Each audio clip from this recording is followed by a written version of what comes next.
Hello everyone, welcome to the next Autogefühl episode. Today we here got the Seat Leon ST. I'm not sure they don't explain what ST really stands for, but I think it's something like Sports Tourer.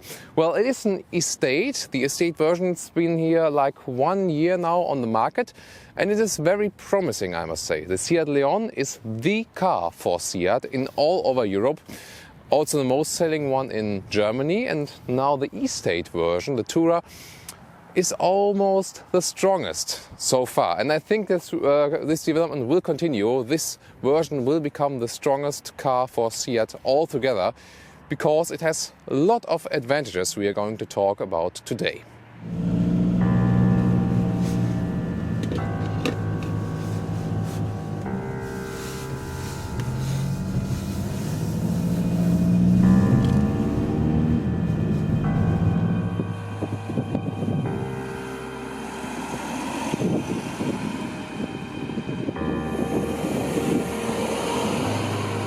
So let me just give you a brief overview. This car has a length of 4.53 meters. That is, well, quite as long as the Golf variant, so the Volkswagen Golf Tourer. So you can really compare these two cars. Well, they are of course also from the same Volkswagen corporation basically, so they also share a lot of parts beneath the hood, for example. And there's also the Skoda Octavia Combi, so the Tourer version from the Skoda Octavia. And this one is actually 50 centimeters longer, so you can't really compare. It's between another class, I must say. But the prices are comparable between the Skoda Octavia and the Seat Leon ST. So both Tourer versions start at around 16,000 euros here in Germany, and you should look up which market you are on and how the prices are there, but the prices will be comparable, I think, over all markets. The Golf variant, however, is almost 3,000 euros more expensive, so this one actually can be a very good deal, and I think this is kind of the main factor about this car. You get a good quality, a very nice dynamic design, but at a very good price. And so about design, let's take a detailed look at that now.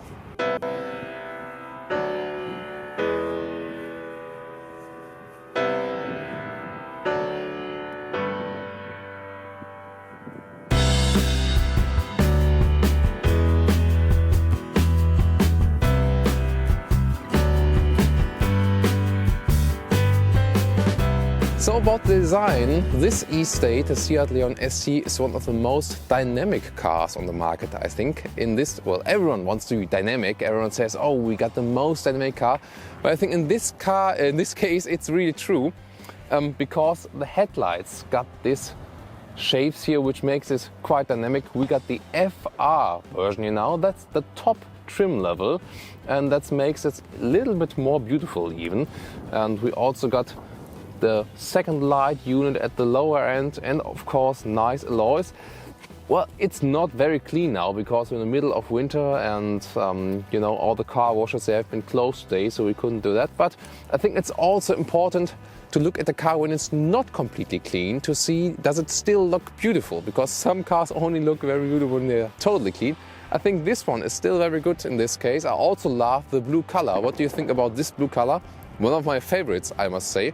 And also the alloys are quite neat, I must say, because they also have this B-color scheme, and that makes them look very interesting in my opinion.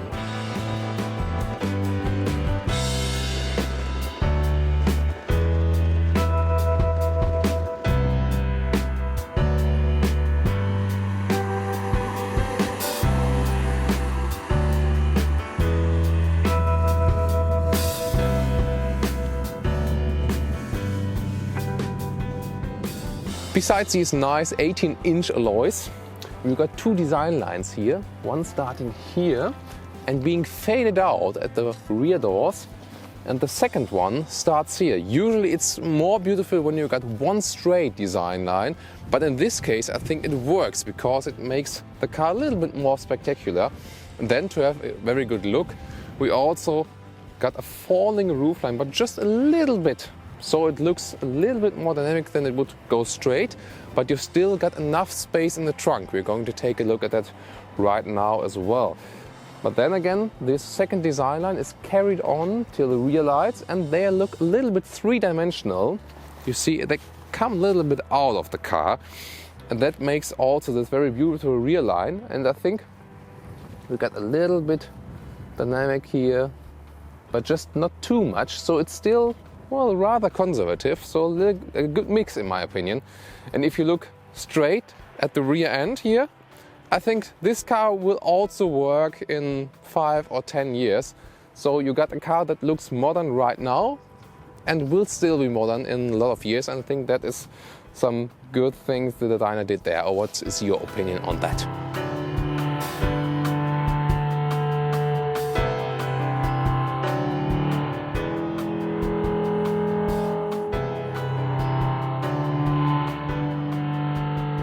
Yeah, the Seat interiors are usually always very clean, and this is the same accounting for here. They say it would be inspired by aviation, but I'm not sure about that. That's maybe just a marketing slogan because I don't see any aviation here. But I think it's good that it's very clean. You see everything at just one side, and I think it's also a very modern design, especially here in the FR version. We got some nice chrome elements here, which are framing the whole system. The system itself is well a little bit outdated. We got, you know, the highest trim level here, but still the screen isn't too big. And also we've tested it in the Seat Leon Experience. That's the kind of the off-road version here of the ST. So also check out that video. I'm going to make a link in the description. And there we weren't also not too satisfied with the GPS, just how it works. So I cannot recommend this GPS, but you know, it's basically okay. To connect the phone, by the way, there's a phone button here where you can control something here, but usually in the Seats you can also connect it via the small screen in the front. Here you can, but here it's still possible to search for the telephones. I've got to turn off now that we don't have any interference with the audio. But here you can easily connect your Bluetooth iPhone. I think it's good that it's also possible here, because in some Skoda or Seat I was always searching, where is it, where can I connect my phone? And then I found it here in the small screen in the front. But here you finally also get it on this way. That's quite good. In the FR version we also got this special steering wheel here. Also has the FR logo on the steering wheel, and it looks quite nice. It's good sporty steering wheel. Also got contrast stitches on the inside in this red color. But I think for a sporty steering wheel it could be a little bit slimmer in my opinion. Okay, what do you think about it? Because although some people say I like it a little bit more thick here, but in my opinion it's nicer when you, for example, thinking of the Audi steering wheels. They're a little bit slimmer here, and that feels more sporty in my opinion. But it has a good look, I think. Here we got the DSG version, so the dual clutch transmission. That makes it also cleaner here in this lower part. And the DSG, as well as always, it works just flawlessly. So you got very nice shifting process.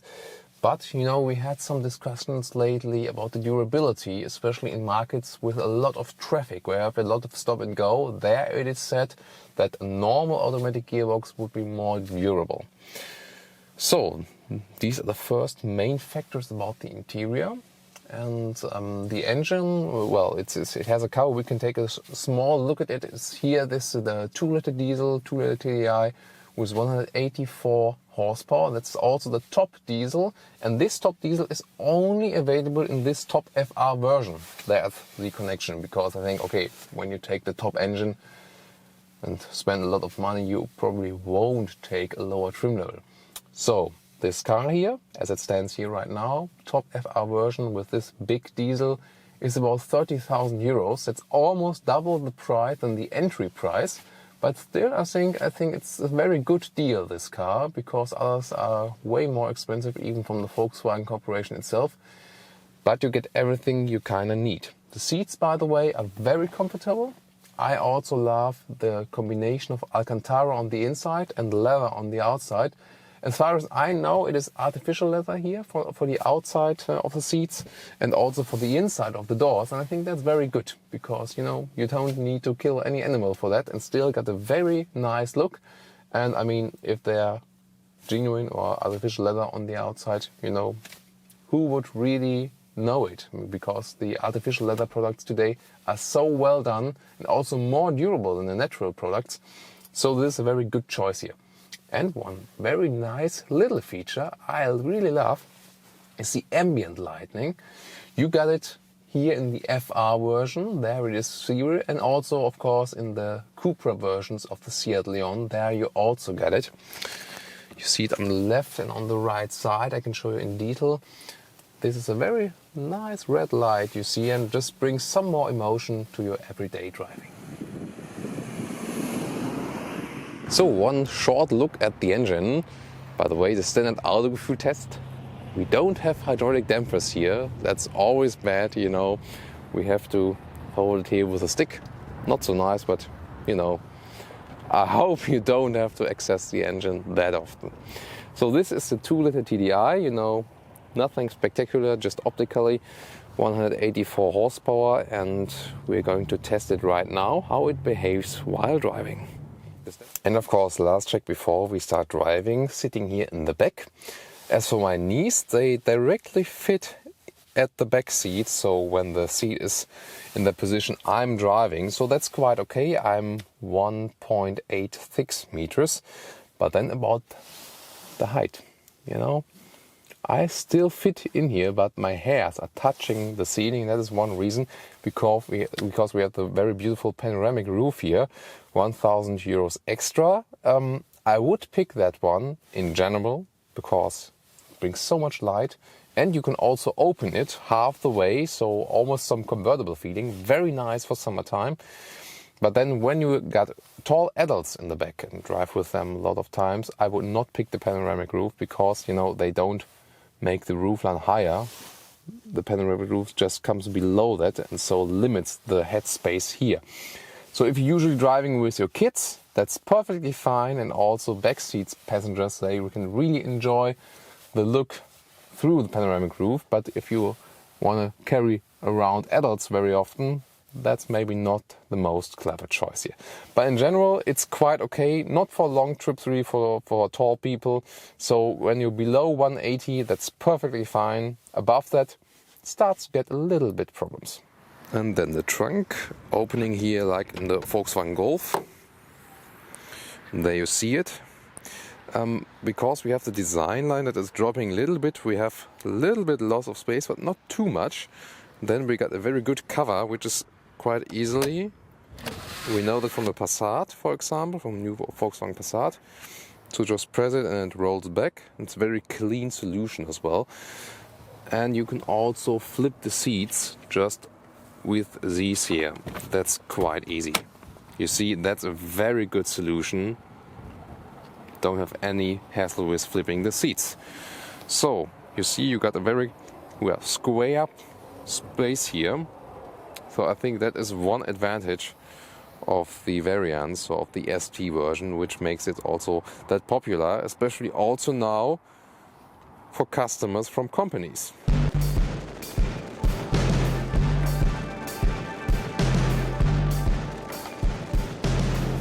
Okay, let's talk about the handling.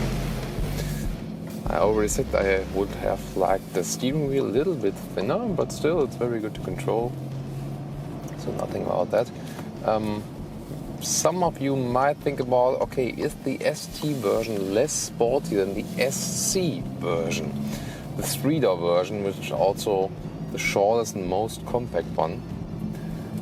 Well, I must say, you feel a little bit of difference, but it may be also just like, you know, from the sound, because you have more space in the back there. The cars aren't so different really, but you feel a little bit sportier in the SC version, I must say. Still, I think this is a good solution to have a rather sporty compact car and still to have a very, well, versatile one, because you've seen there's a lot of space in the back there. So this might be a very ideal car if you have maybe a family and still want to have a nice looking car and want to have all the things you can do with the car as well. So in general, the diesel, I must say, it's not too silent here, the 2-liter diesel. And when I'm pressing the throttle very immediately, I sometimes feel that, you know, the engine doesn't really catch up. So I think the engine promises more than it really gives you, because with the DSG, in combination to that, you usually think, okay, I have the instant power, but I'm not too convinced of that. So sometimes when I'm pressing the throttle, it's like this 1 hour delay until the turbo from the diesel really sets in. But then again, it's very relaxing to drive with the DSG because you don't have to care about shifting. And I think, I mean, what's your opinion on that? But my opinion is that the manual shifting, well, some prefer it for very sporty cars. But in general, I'm really nowadays all about the automatic gearboxes because it's just more relaxing to drive and you always can keep 2 hands on the steering wheel. Especially with that one, in this generation, the steering is also rather progressive. That means you don't need such a long way to turn the steering wheel. So you can always keep 2 hands on the steering wheel, except for, you know, when you're like parking or something like that. But that's in general very good. So when I'm pressing it now, really, whoa, gives you a lot of power, it does. For example, here now the road was a little bit wet. And so the wheels had a little bit of spin because we have the front wheel drive here. So you have a lot of power, but when you, for example, going very slowly, then just tip the throttle in a petrol engine, it goes in the front, you know, doesn't need to have any delay. Here you got the small delay from the turbo. But this is maybe the best engine if you got a lot of motorway trips, because overtaking is never a problem here, because also when you're going like 100 and then have to accelerate to 120, that's always not a problem, because you still got this very good torque the engine offers. So about the seating position, I already mentioned the seats are very great, especially in the combination with Alcantara and leather on the outside. So I would definitely recommend these seats here. The basic version, by the way, is just from textile, but it's also B colors. So I really thought about what can you offer the customer even if he picks the basic version. The basic version of the engine, by the way, is with 95 horsepower. So you got a small petrol engine here. That's maybe a little bit underpowered, and in general you must think about the petrol engine of the Volkswagen Corporation. In my opinion, they consume too much fuel, so the Japanese manufacturers are better there when it comes to fuel saving. We can see the long time consumption here in the central display, in the big display. The small cockpit screen does not offer the possibility to change it, but here we can change if it's just from start or from long time or from last fueling up.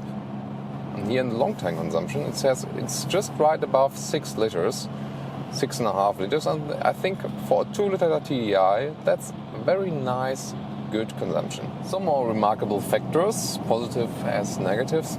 On the negative side, we got the side mirrors, which have this very beautiful dynamic look, but this gives us a disadvantage that we have limited visibility from the outside, you know, because they're like kind of cut off, and so I can't see too much, especially when we're here now in bad weather conditions and it's starting to get a little bit dark.